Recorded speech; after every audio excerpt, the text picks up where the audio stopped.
Welcome to the Good Divorce Show, where we can help you learn how to navigate the journey of divorce with less conflict, less debt, and equip you not to just get divorced, but also learn how to be divorced. Your host, certified divorce coach Karen McNenny, shares her wealth of knowledge, gets advice from other relationship experts, and interviews couples who learn how to have a good divorce, so you can too. Now here's your host, Karen. Hello, listeners. Thanks for joining me this week. I am Karen McNenny, your good divorce coach. And today I'm speaking with Montana neighbors, Ashley Hilbert and Misty Gobbets. They are with Judnick Law Offices in Missoula, Montana. And the two of them come from a background as family law attorneys, but they have crafted a vision for all of us who are facing divorce or maybe even coming out of divorce. I am excited to talk with Ashley and Misty today as we learn more about how to reach our own destination in a good divorce. Welcome to the show, ladies. Thank you for having us. Yeah, thank you. We're both very excited to be here. Delighted to be chatting with you. I thought it might be interesting today to start with the age-old question of why would anyone want to be a family law attorney? Because there will always be challenges. It's emotionally fraught and it's so important and so needed. And the two of you come from a time when we didn't always see, if you will, the pretty stories of divorce that we're trying to help people craft now, because there were times when you also, as lawyers, were getting, if you will, in the witness stand of other people's pain and misery. So let's start with some of those cautionary tales that brought you here. I'm reminded of one that you had mentioned around an entire law proceeding focusing on potty training. Unpack that a little bit for us. Yeah, that was such a sad case because it involved two parents who were both excellent parents, right? We don't always have the benefit of having two great parents for a child. But in this case, we had really two competent parents who loved this small child very much. And of course, we're arguing over parenting time and creating a parenting plan. They fought each other. They could not come to any agreement, and we ended up having to go to trial. The bulk of the reason that they were fighting and saying that one parent should have more time than the other centered around, unfortunately, potty training. So much that we had spreadsheets as exhibits documenting this poor toddler's bowel movements and attempts in the bathroom, which is, painfully boring to go through for everybody.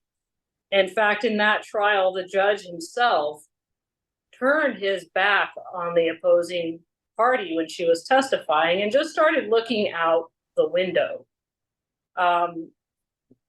Honestly, can you blame the judge? I mean, what a statement.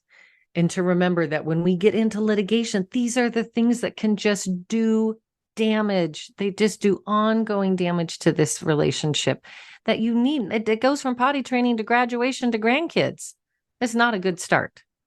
Yeah, it was really an unfortunate trial that soured the relationship between those parents even further. The case ended up getting appealed to the Supreme Court. There were 4 issues. Each party took away a win on 2 of them. But the end result is that they have a now 3-year-old child that they need to co-parent together. And their communication skills are just lacking.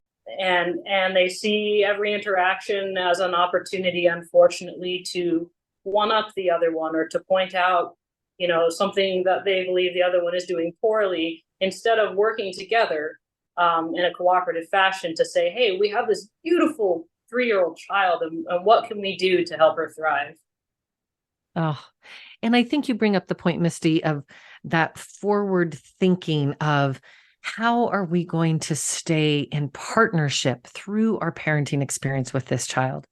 In fact, Ashley, you were also recalling a story of a father whose, real desire was to connect with his daughter.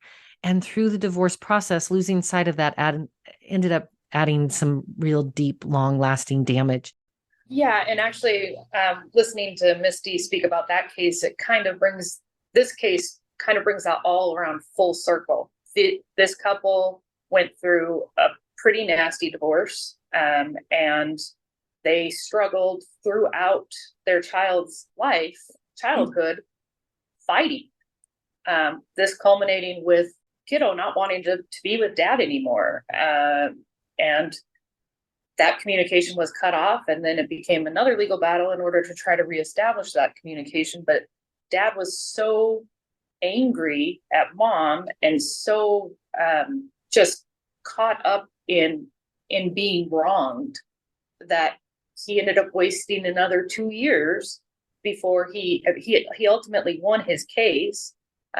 He had decided to part ways with me because he didn't like my advice. And he ultimately won. He found an attorney that fought for him and fought for him hard all the way to the Supreme Court. He won, but he was still at the point where his daughter, now I think she was 16 by the time that case wrapped up, still didn't want to be with him. So now he had an order from the judge that said, your daughter has to come and be with you. But I'm sure that's not going well for them. Hopefully they found somebody to help them rebuild that relationship. But that desire to be right so overwhelmed him that he lost focus of what was important, and that was rebuilding his relationship with his daughter. Oh, it is a heartbreaking story. And I would like to say that it is unusual and rare, but sadly it's not. And the focus of, again, family law being in this legal construct immediately tells us, lawyer up, fight. I'm going to fight for you, right? That's the advertising. And we create a battle. And I just was recently driving through my hometown of Missoula, Montana, and there was a billboard with the two of you on it. And it said, it doesn't have to be a battle. And that's what we're here to talk about today, why I became a certified divorce coach, why the two of you have developed cooperative family law is to help families not to be embattled and embroiled, but to actually just renovate their relationship, change the family structure, but still carry on in the spirit of family. Would you please tell us a little bit? And I think it was about a year ago, the two of you as litigating attorneys continuing to commiserate and think about all the stories like the ones you've just shared that led you down a different path. Well, after practicing in family law and just seeing how going through the litigious process affects people's lives, both Ashley and I started thinking there has to be a better way to go about this. Most folks, when they go through a family law case, a divorce, a parenting plan, or any other action, at the end of it, they're financially devastated, they're emotionally devastated, they're just not in a better place. They're not in the best place that they could be to take their next steps forward into essentially their new life. And so we looked at this and we said, gosh, this is emotionally draining for our clients. The judges are clearly not happy listening to these sorts of proceedings. It's heartbreaking for us to watch our clients go through these difficult processes. And there has to be a better way through something that nobody's happy to go through. And so in talking, we just sort of naturally came up with the cooperative law process, thinking, gosh, if somebody has been married, whether it's for a year or 20 years, the chances are they're pretty well versed in making difficult decisions together. They've gone through things together, they know each other well, and they know how to make a decision. So what we ask them to do is to sit down with us and make one last hard decision together. And that is, how are you going to take your next steps forward? Can we do that in a cooperative fashion where there isn't a winner or a loser, but as you say, just sort of a renovated family? Absolutely. And Ashley, what was the turning point for you in that thinking, as you recall sitting down with Misty, that really drew you to, we need to actually create something new? Well, it was a bit of, we keep talking about this, we keep saying, right. We all keep saying like, this all sucks for everybody. Someone should do something about that. And then you realize, well, maybe we're the someone.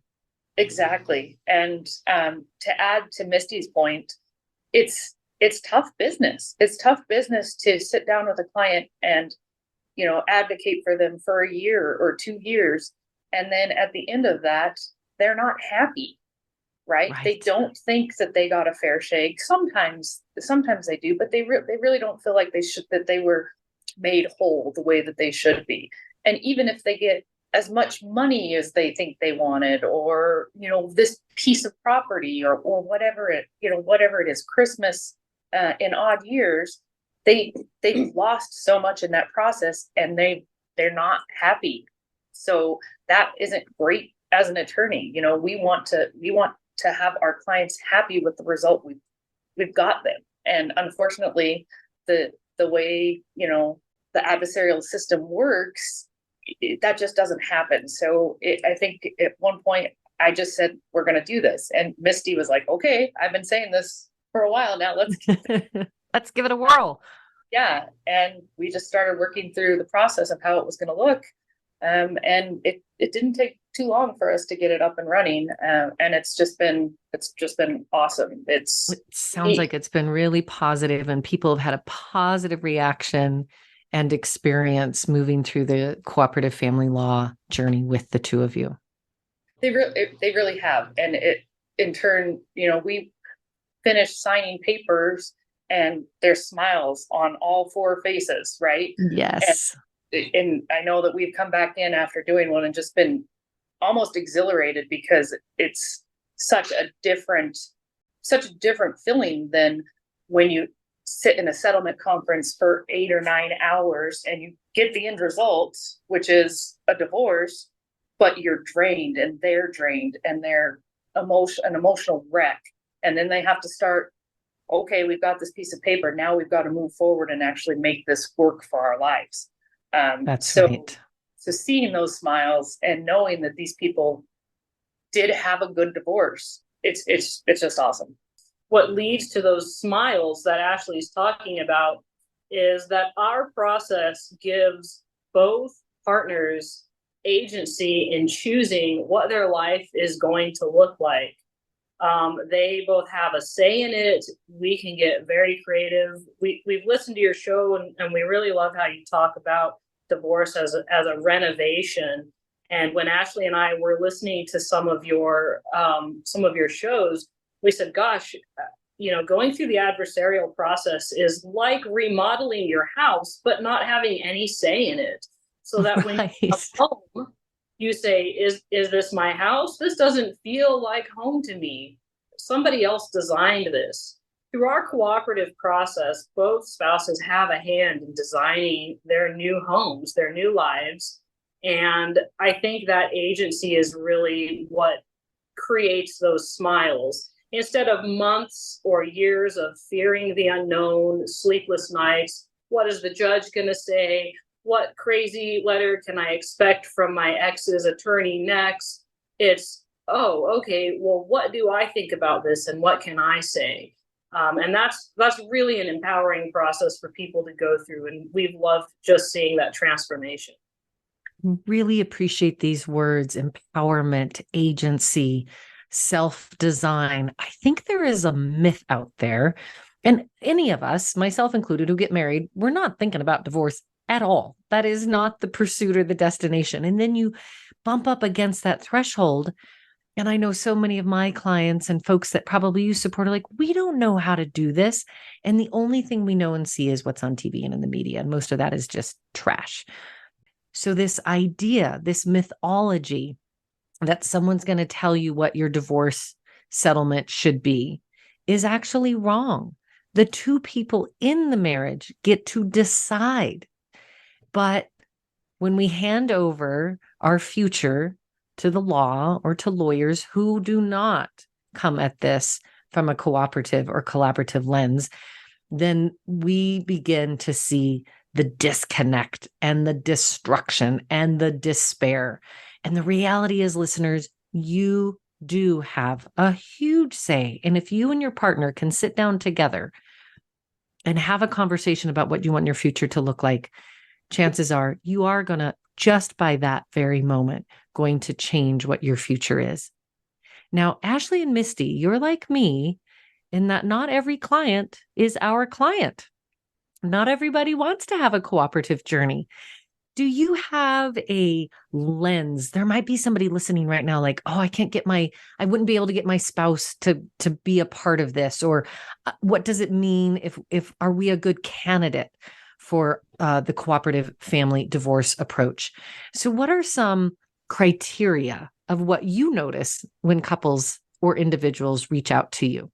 Well, I would say the biggest thing that I've noticed in the way that we have changed the way we approach initial consultations with divorce or parenting plan cases is that if you give them enough, questions about where they actually are in the relationship, it opens up a door to another possibility. And we've had many people say, well, I'm just not sure if I can get spouse on board with this.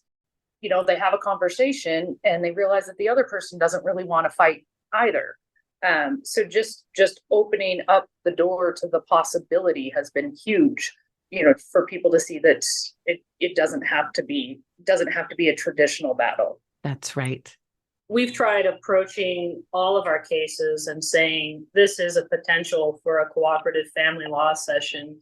In fact, one of our more recent ones, the wife in that case contacted me first, and she had some allegations of some pretty serious ongoing abuse in the relationship, physical and financial abuse. And I talked with her about the cooperative session. She said she just wanted to be done. They had raised their children. They had one minor still, and she was ready to start a new life.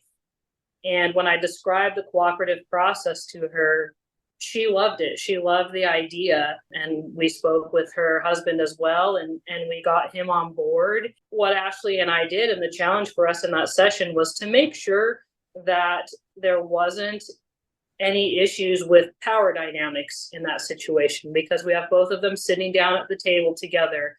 And we want to make sure that we create an environment where neither one of them has control or is able to influence the other's ability to say their point of view. We create an environment where both of them can offer their perspectives and hear from each other. And we talked a great deal about how to make that happen. I think we're very successful in navigating that. But what it really showed us was, gosh, any divorce can be a cooperative divorce if the two parties are willing to sit down together and say, how can we resolve our differences? Whether it's as simple as who gets the Toyota and who gets the Subaru, or whether it's as complex as we've got a lot of financial assets, we've got, some pretty extreme discord in our marriage and children. All of that can be worked through in a cooperative manner. Just beautiful. We're chatting today with Ashley Hurlbert and Misty Gobbets with Judnick Law Offices in Missoula, Montana. They are the founders of Cooperative Family Law. So if you are listening and either thinking about divorce, maybe you need help with a parenting plan, legal separation, perhaps you were never even legally married, we are here giving you resources today on the Good Divorce Show. So please stay tuned.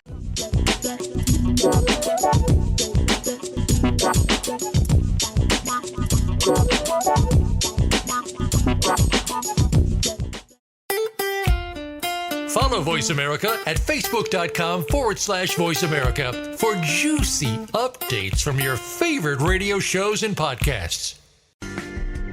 Are you thinking about getting divorced? Before you call a lawyer, call the Good Divorce Coach, Karen McNenny, a certified divorce counselor, co-parenting specialist, and mediator. Karen's signature Good Divorce experience will guide you through your divorce journey from the day you make that difficult decision to the day the decree is signed, all for a predictable fee. The Good Divorce Coach will teach you and your partner how to get divorced and be divorced with less conflict and less debt. Visit thegooddivorcecoach.com to get in touch with Karen. Enjoying our shows and can't get enough of us? Follow us on Instagram at Voice America Talk Radio and see what we're cooking up for you. Welcome back to the Good Divorce Show with Karen McNenny. Have a question for Karen or her guests? Join us on the show at 866-472-5788. That's 866-472-5788. Now, back to the show with Karen. Hey, welcome back to the show. Thanks for spending some time with me, Karen McNenny, your good divorce coach. And today I am chatting with Ashley Hurlbert and Misty Gobbitz with Judnick Family Law in Missoula, Montana. They are the founders and the midwives of cooperative family law, helping you not only with parenting plans, legal separation, but of course, the divorce journey as well. Welcome back to the show, Ashley and Misty. Thank you. Thank you. Now, we heard in our first segment a few of those unsavory stories that we're all trying to avoid. But there are also these moments when folks like you and me can bring a couple into the room, whether you're a same-sex couple, a couple over the age of 50 or under 50, with kids, without kids. There is a place of possibility when we all come to the table together. And in doing so, we're able to write our own story. And I think that's a beautiful part of the message that Ashley and Misty are reminding us about today, is that we have more agency and empowerment in how we design our divorce. We do not have to do it just by default. So there was a moment when one of your couples was coming to what I always call our divorce graduation. And it's something that we've worked hard for and that we can actually be proud of. And we cross over into this next era. And this couple showed such kindness. Can you paint a picture to help our listeners to know what it looks like to be in that cooperative space with someone who is soon to be your ex-spouse? This couple were a younger couple, and there had been some work issues and implications that had come up because of COVID. And one of the parties was going to have to return to work from an actual office, and that created an issue with them not basically being able to live in the same location. When they got to us, they had already decided that, that their best path forward was to separate. Through the whole day, we were just surprised to see how supportive they were of each other. We got to a point where we were coming down to one of the last items that needed to be addressed.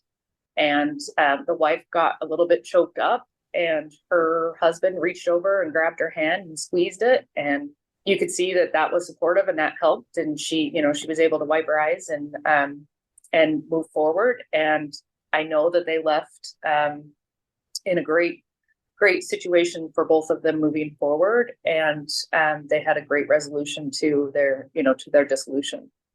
What was so moving about that, I think, is we traditionally think of couples who are divorcing using expletives to describe their ex-spouse, or, just saying, I never want to see that person again, and having terrible wishes for that person. But these two understood that not only is this a difficult process for me, but it's a difficult process for my spouse who I'm divorcing. We're going through this hard journey together so that we can start new lives separately.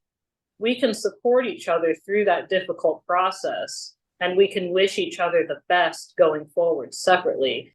The session that Ashley's talking about was one of our earliest ones. And I think that's why it was so moving and touching, because that's when we realized, wow, this really does work. This is transformative for people and for their relationships. And it was just so moving to see that supportive relationship between them as they held hands while letting go. Oh, Misty, I want that to be on a bumper sticker. Holding hands while letting go. That is a beautiful goal and symbol to reach for everyone who is listening today, who is wondering, do I have to blow up my life? Is it going to be an endless battle? What are we fighting for? What is it that you want in the end? And at the end of the day, I think most people do not want their former spouse to suffer.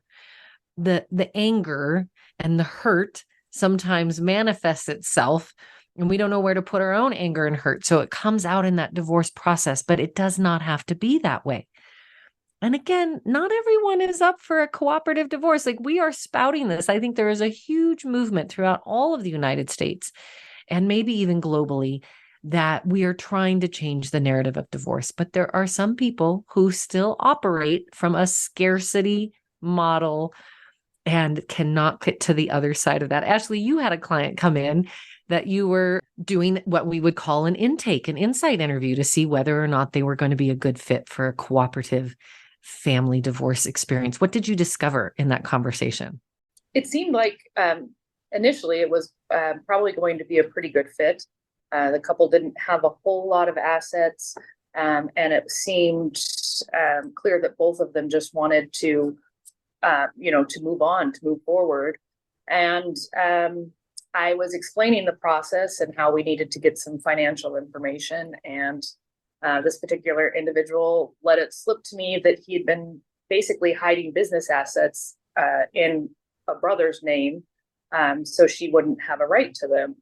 And unfortunately, I have ethical duties. I am not willing to represent somebody like that. And he attempted to kind of roll it back and tell me that he would be truthful and all of that. But I'm not going to be willing to work with somebody who's not going to be honest and forthright, not only with me, but also with the legal system. That's right. And furthermore, attorneys, would you please remind our listeners what happens when you hide assets pre-divorce and then they get discovered after the divorce? So there's a statute that addresses that specifically. If one spouse has an asset, and it can be anything of value, that they didn't disclose to the other spouse during the divorce, when that other spouse finds out, oh, you had this other account, or you had this asset, this thing, they can go back to the judge and say, Judge, I didn't know that my spouse had this. They had hidden it from me. And the judge can then award the full value of that to the spouse who didn't know. And the same goes for debt. Throughout divorces, a lot of times spouses will find out that their other spouse had a credit card or a line of credit that they didn't know about. When divorces happen, the task is to divide all of the assets and the debt in what's called the marital estate. And if one spouse doesn't put a debt on the table, the law says that they can be made to retain 100% of that debt. So I always advise clients that it's best to err on the side of disclosure and put everything on the table. Honesty is just the best way forward. And that does bring up another issue that we see with clients a lot of times is they don't want to disclose certain assets because they don't think they belong in the marital estate. And basically from Montana law perspective, they don't really care. The judge doesn't care. The law doesn't care. If you own it, then it has to be disclosed because it's not up to the individual person to make that determination. It's up to the judge ultimately if they can't resolve it. So again, err on the side of caution. So one of those that comes up is like family inheritance and whether the inheritance came to the person during the marriage or before the marriage. A lot of times we'll be possessive of like, well, that was my father and my father left this to me and it should be mine. And we talked about that. So I'm not even going to put it on the discoverables, right? However, once you come down and you look at the entire marital asset overview with folks like Ashley and Misty, then you can negotiate. And as spouses, you can say, oh yeah, those monies that came from your father, I do want you to have all of those in full. That is what feels right. And we help clients to get to that place. That's one that comes to mind for me in terms of, inheritance and people not wanting that to be on the table, but remembering there's this sort of liquid dance between what's fair and equitable, and that's not always the same, and that the couple can do the negotiating rather than having basically strangers, your lawyers or a judge deciding for you. And that's what's so nice about the cooperative process is you're right. Once couples can sit down and look at each other and say, this is the inheritance from my father, and I think I should get this. Quite often the other spouse says, oh, you're right. I really like your father and I know he wanted you to have that. We find out it's a non-issue. But through the adversarial process, when the spouses meet separately with separate attorneys, it's often that I'll have someone come in and say, oh, they're not getting that. That's mine. My dad gave that to me and I want you to, and we're starting from the perspective of thinking, oh, somebody's trying to take something away and I had better fight. It's already a defensive stance. It's already a fight when in reality, there's no fight there. That's right. We're creating fights where there is no fight if we just let people sit down and have a conversation. Exactly. If they have the opportunity to discuss it in an open manner, they often, and in the work that we've done, they often find out that the majority of these issues that they think are going to be a contentious spot are not. That's right. And that is encouraging for all of us. Now, we have talked about collaborative law on the Good Divorce Show in the past and with some collaborative-based lawyers, which is different than the cooperative family law approach that you have. Can you give us a high-level distinction between those two things so that as people are looking for resources, doing their research on what's going to be the best fit for them, what distinguishes your approach from collaborative law, which has very specific guidelines? So in the collaborative law model, there aren't just attorneys at the table with the couple. There's also often a financial advisor or a therapist or counselor. There are multiple professionals at the table, which can really drive up the cost of the process. It's a good model. It's a good model for folks who need multiple professional eyes on their family law situation, and for folks who can't afford it. But our cooperative sessions differ chiefly in the fact that the only individuals in the room are the couple whose lives are at issue here, along with Ashley and myself. There's no attorney who advocates for either side. So when an issue comes up, neither Ashley nor I are ever going to say, oh, this person is correct or that person has a good point. We're never going to advocate for either side. What we do is create a space where both parties can put all of their issues on the table. We can advise them on what the law says when an issue like this arises. And depending upon what jurisdiction we're in, what have we seen judges do in cases like this? And then help create a fork in the road with multiple paths that the couple can take. Here's one way you can go. Here's a way we've seen other folks go. And we can really custom tailor results to the individual. One thing I always tell my clients is that no two families are alike. That we're all unique in the way that we operate and the things that we need, especially when there are children involved. Going through the cooperative process allows a separating couple to create a path forward that's unique to their family, that takes into consideration everybody's needs. The other thing that I touched a little bit on the financial difference between collaborative and cooperative divorces. A lot of times we're contacted by, working class couples who don't have a lot of assets. Most attorneys that I'm aware of in Western Montana will charge an initial retainer of somewhere around $7,500. When we're taking that out of a marital estate for two spouses, we're looking at $15,000 right off the top that neither of them get to put into their pockets. They don't get to divide that between each other. And that's quite a significant amount of money, especially for working class folks. Through our cooperative process, the retainer fee is typically a little bit lower than what we would charge for an adversarial process. And it's something that the couple often shares together. Sometimes one spouse agrees to pay for it, but a lot of times they split that together. And so we talked a little bit earlier about how divorce can be both financially and emotionally devastating. We like to think that our model not only puts agency, back in control of the divorcing couple, but puts their finances back in their own control. because there is something left at the end of the day that they both can take and say, this is what I'm going to use. This is the nest egg that we've built together, and we're going to share it so that we can each start anew. And I just like that little nugget right there. We built this nest egg together, and maybe one spouse was working in the external world and one was working in the internal domestic world, but you're supporting each other. And we want everyone to have stability on the other side of the divorce. That is the goal. And that is what we try to create for our children, regardless of which home they're in.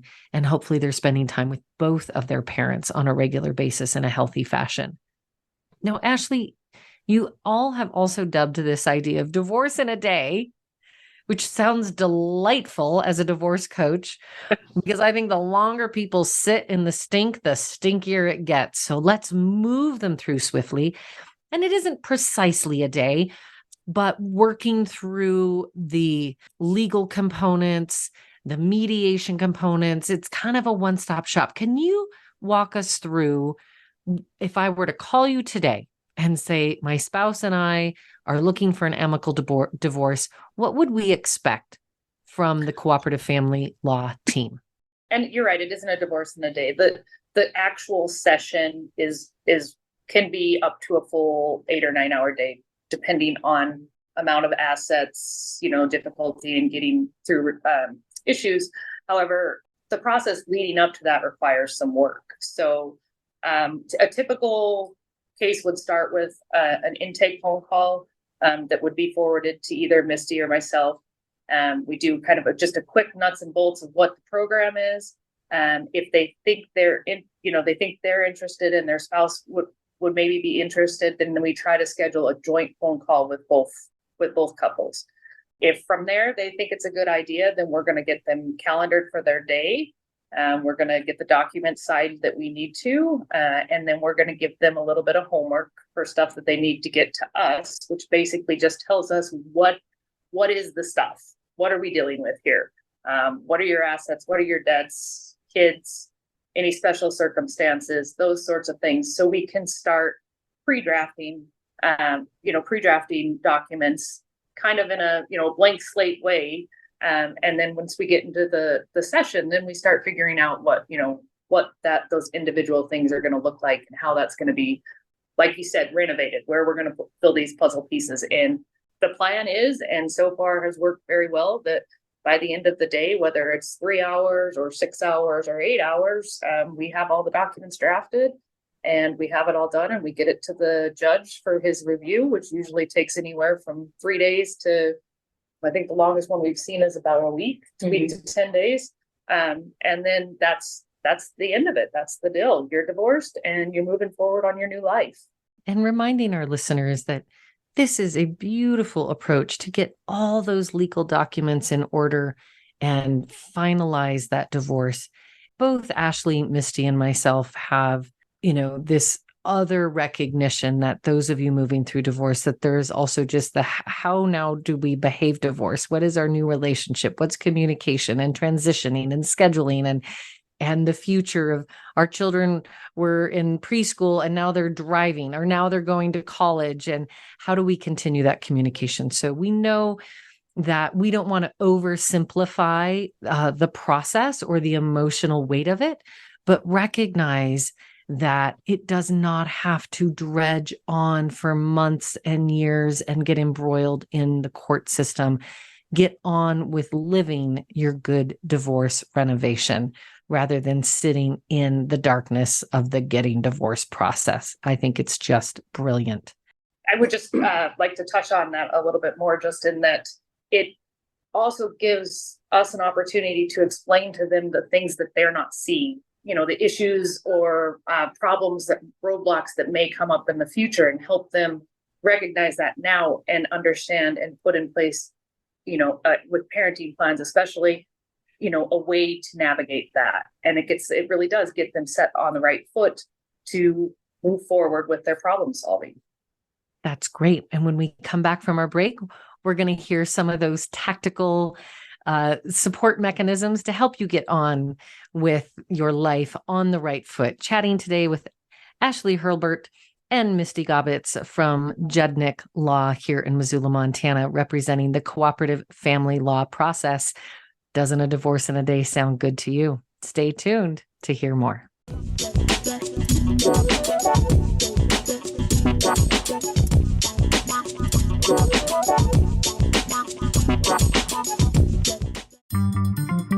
Voice America is on LinkedIn. Connect with us today.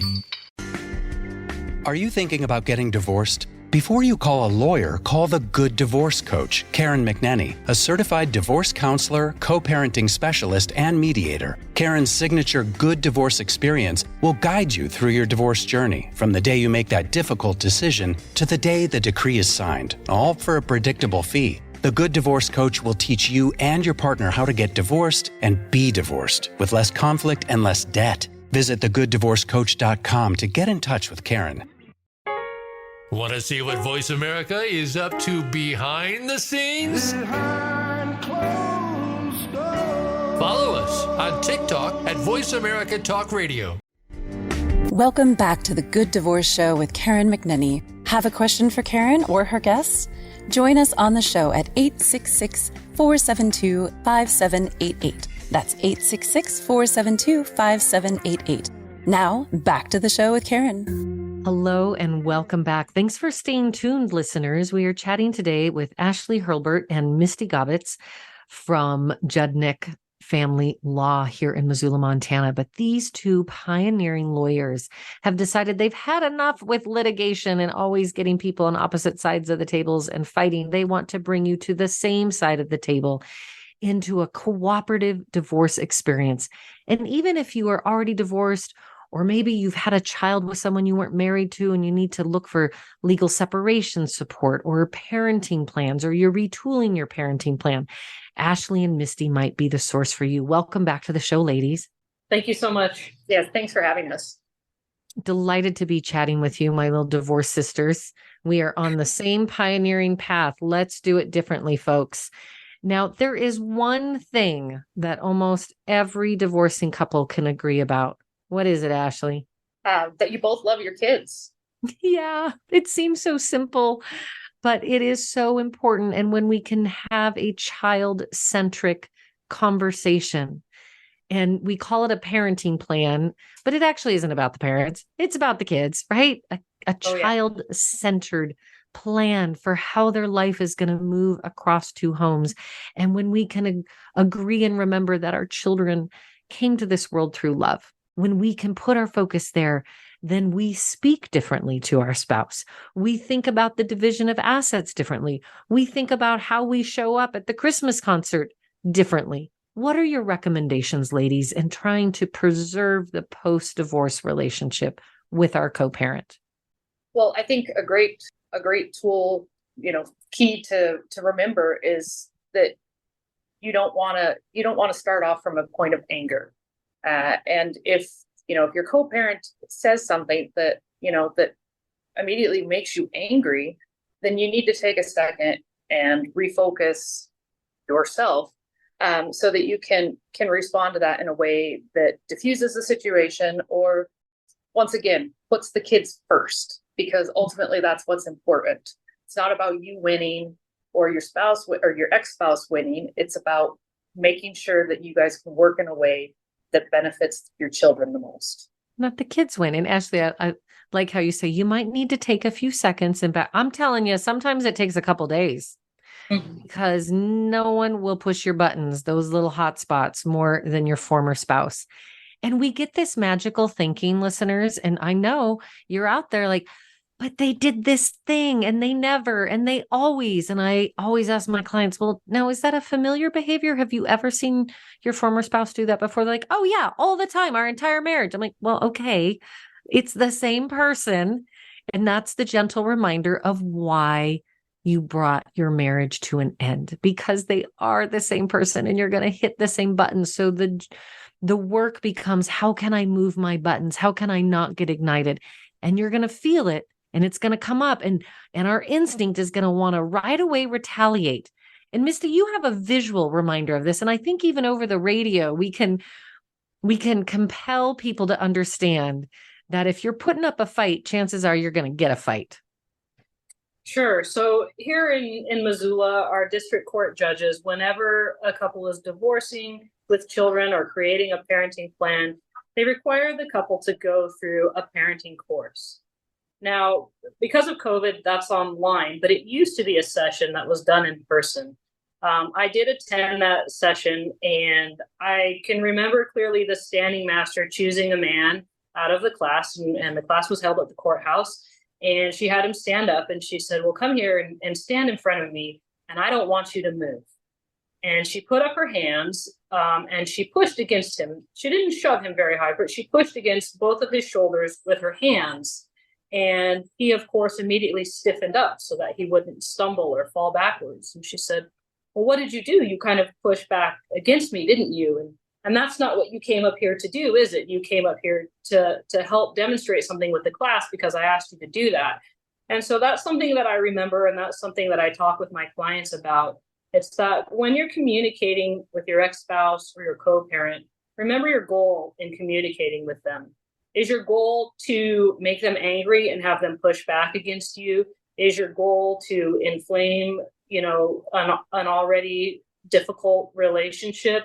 Or is your goal to communicate with them and get towards something else, to figure out who's going to take your child to their dentist appointment next week? Or how are we going to finalize these titles for the cars that we're supposed to separate and finalize as part of the divorce? Keeping your mind on that goal can help form the way that you speak with your ex or with your co-parent so that it's productive rather than creating additional arguments and additional disagreements.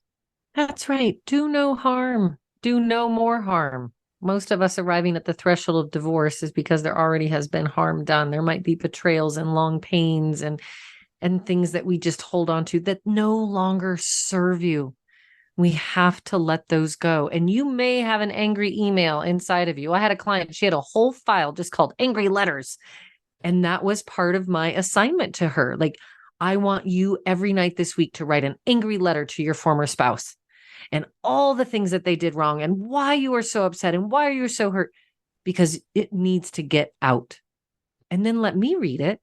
We're not going to send any of those, but out is better than in, because when we sit on that anger, when we sit on those disappointments, it's like the beach ball in the swimming pool. You push it down, you push it down, you push it down. Sooner or later, that sucker's going to pop up. And the longer it goes down, the more energy it's going to catch. And we don't know when it's going to pop, whose chin it's going to smack, or where it's going to end up. So containment and releasing those big feelings is very useful. And what Ashley and Misty and I are encouraging you to do is to have them contained and have someone read it, witness it.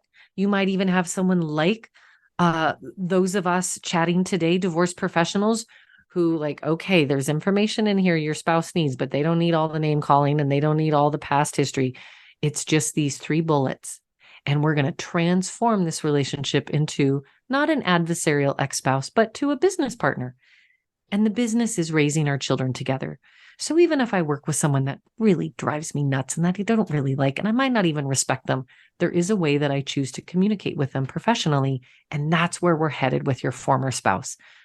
So Bill Eddy from the High Conflict Institute, he reminds us to use BIF.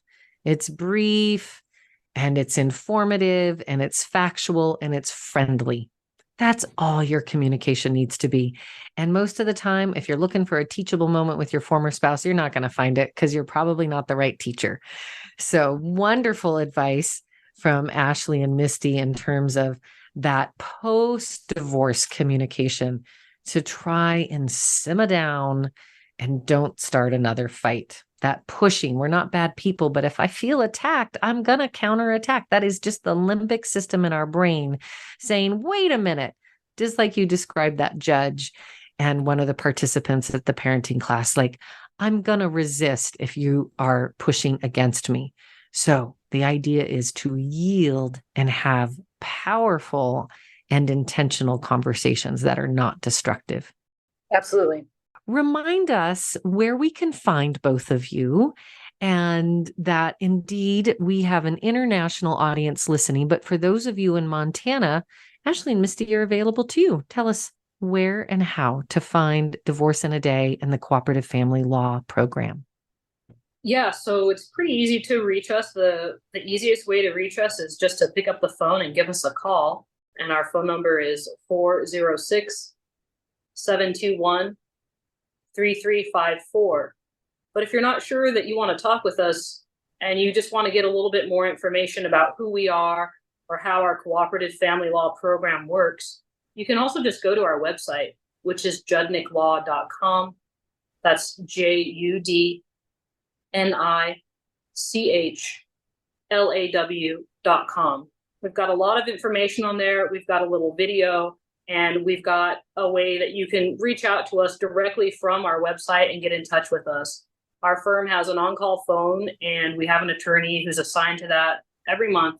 And the turnaround time for folks who reach out to us is pretty quick. So if you have questions, we'd encourage you to check out our website, give us a call, reach out to us through our form online, and we'd be happy to talk with you. And again, you are able to work with folks throughout the state of Montana in person or virtual. Our main office is here in Missoula, but our firm does also have an office in Bozeman, and we have connections to an office in Butte as well. So we can travel for folks who are looking for just a more dignified way forward. Oh, I think that's the perfect word, a dignified way forward. Any final words of wisdom or reminders that you would share with our listeners today, ladies? I think just what we started with, that it doesn't have to be a battle. You can have agency in your life. You can carve a way forward that gives you peace and that lets you start anew with your best foot forward. You don't have to have a long, protracted fight with your spouse or your co-parent. You don't have to spend nights worrying what the judge is going to do. This can be your divorce because it's your life. Oh, thank you so much, Misty Gobbets and family law attorney partner Ashley Hurlbert from the Judnick Law Firm, speaking today about the cooperative family law services, parenting plans, legal separation, your divorce decree, one-stop shop, getting all those ducks in a row so that you can walk out of their offices with a smile on your face, even when there's a tear in your eye. It does not have to be a battle. Thank you both for joining me today on the Good Divorce Show. Thank you so much for having us. We've loved chatting with you. Yes, thank you. It's been an awesome process listening to how you do your work and getting the opportunity to share with all your listeners what we do. Wonderful. And to all of you, thanks for staying with us. Have a wonderful week. And remember, everything will be okay in the end. And if it's not okay, it's not the end. Thanks for listening. Do you have questions or thoughts about this week's episode? Let us know by following the Good Divorce Coach on Facebook and Instagram at Good Divorce Coach, and leave a comment.